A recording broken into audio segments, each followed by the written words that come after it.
the United States, a 90-day tariff pause will end in about 50 days, which make the upcoming trade negotiations between Seoul and Washington more timely than ever. Let us turn to Professor Greg Buchak for more. Welcome back, Professor Buchak. Hi, thanks for having me. Thanks for joining us. So the trade talks this time will focus on technical discussions on six areas related to trade. And now they are trade imbalances, non-tariff measures, economic security, country of origin of products, and commercial considerations. To start off, why these areas? Yeah, so let me try to unpack kind of what these things mean, and I'll give you some color on sort of what the U.S. complaints are. So trade imbalances, this is sort of the headline number that you'll hear Trump complain a lot about. It refers to Korea's roughly $29 billion bilateral trade surplus with the U.S. That means the U.S. imports about $29 billion more from Korea than Korea imports from the U.S. Okay, so standard economic trade theory says these bilateral trade imbalances, they're normal. They just kind of reflect comparative advantages in different areas. The Trump administration, though, has this very strong view that some of these surpluses are attributable to kind of unfair trade practices like tariffs, but also non-tariff measures. So that's kind of the second issue, are these non-tariff measures. Even though there aren't necessarily formal tariffs, countries can put up trade barriers with things like regulations that kind of slow down economic activity. Trump has the view that other countries have put up these barriers and wants to bring them down. The third issue, which I actually think is probably in the administration's mind the most important one, is what they call economic security. Now, what they mean here is sort of these making kind of critical economic inputs, semiconductor ingredients, things that are used to make batteries and pharmaceuticals, kind of robust to potentially hostile foreign power, and kind of trying to onshore or friendshore these critical supply lines. So kind of like the concern that's in the background here is China is the sole source for a lot of rare earth metals, critical in battery production, and in the event that they would invade Taiwan, for example, China could sort of use the fact that it's the critical provider to deter the U.S. or other allies from intervening, and the U.S. wants to be able to kind of avoid that blackmail. And then, sort of connected to the China issue is the country of origin thing. These are the so-called transshipments, which is saying, okay, the U.S. has high tariffs on China. The concern is that Chinese companies can kind of get around these tariffs by shipping goods through another country, like through Korea, and then to the U.S. to avoid the high tariffs, and the U.S. wants to kind of shut off this escape route. The other things, digital trade, commercial issues, there's sort of like this general grab bag of complaints, potential collaborations even that large U.S. companies have had, things like data localization, app store fees, kind of different issues that crop up in different industries. So lots of issues. They're not really unexpected. Trump has kind of been pushing on these things since 2008, since the first time he was president. Well, thank you for that thorough explanation. But Professor Buchak, I know trade imbalances will no doubt top the agenda, but will other areas be included in the discussions, let's say shipbuilding?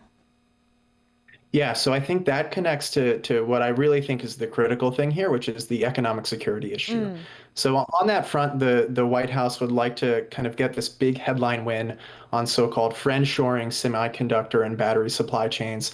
That is, the U.S. kind of wants to have these supply chains run through an allied country like Korea. Now, there's a sort of another potential economic security win for Korea in that same sort of area, which is the proposed Alaska LNG project. Washington is kind of arguing this would provide a secure source of natural gas shipped from Alaska for Korea that doesn't rely on sort of shipping through potentially unstable Mideast shipping routes. Now, on the shipbuilding question, I think that's very much on the table, could be part of this Alaska liquid natural gas project. Additionally, the U.S. wants to have kind of a non-Chinese source of large merchant marine vessels, and it's sort of easy to see that this would fit very neatly into this economic security program. So that seems like an important and potentially beneficial area for coordination. Well, then I do have to ask, what do you think the U.S. really wants? Because speculations are high that the U.S. will demand what it wants at this time. Yeah, so I think Trump has been consistent really around three things. The first is this headline bilateral trade deficit number, which just, I think, looms very large in his head. Things like the LNG deal and various non-tariff measures could help address that. I think really, under the surface here is trying to lock in these sort of secure China-free supply chains for chips and battery inputs That means buying more from Korea, but it also puts some responsibility on Korea to kind of secure and get China out of their supply chains. And then the third thing on that is really this transshipment thing. So sort of close loopholes that undermine U.S. trade policy on China. I think sort of at this point, we're kind of beyond the initial phase of negotiations where Trump kind of like bombastically makes these grand statements. Secretary Bessent, Trade Representative Greer, like they're in the driver's seat. They're kind of serious technocratic people who are Right. trying to make concrete steps.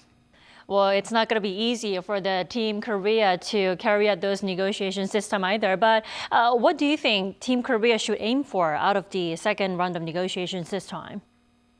Yeah, so I think they really want to avoid this kind of 90-day tariff pause, like, avoid the uptick of the tariffs at the end of this tariff pause. Right. I think what's kind of reasonably on the table for Seoul to offer is things like get on board with the liquid natural gas purchases, formalize shipbuilding cooperation, align on some reciprocal non-tariff barriers, and importantly, kind of formalize at least a plan for this friendshoring of critical supply chains. I think these are all kind of actually mutual beneficial things for Korea and the US. And kind of with that, I think Korea can push back pretty hard against potential high tariffs on some key Korean exports like autos. So what would a win look like? I think sort of like a term sheet that kind of delineates various tariff carve-outs, sets some firm goals on these supply chain issues. I wouldn't expect the final agreement. This is really complicated kind of technocratic stuff, but something concrete that shows some meaningful progress and that the countries are formally aligned. Or do you think 50 days is enough for them to reach, the end deal? I mean, do you think they'll try to, try their best to reach the deal before the July 8th deadline? If I had to guess, I think we will not. I think what's going to happen instead is both countries will sort of put out a show of sort of good faith progress, but not really the formal thing yet. And kind of with that, I think Secretary Bessent and Trump would be okay extending sort of the deadline if there's sort of solid progress being made. All right, Professor Buchak, thank you so much for joining us this morning. You enjoy your evening there. Thanks for having me.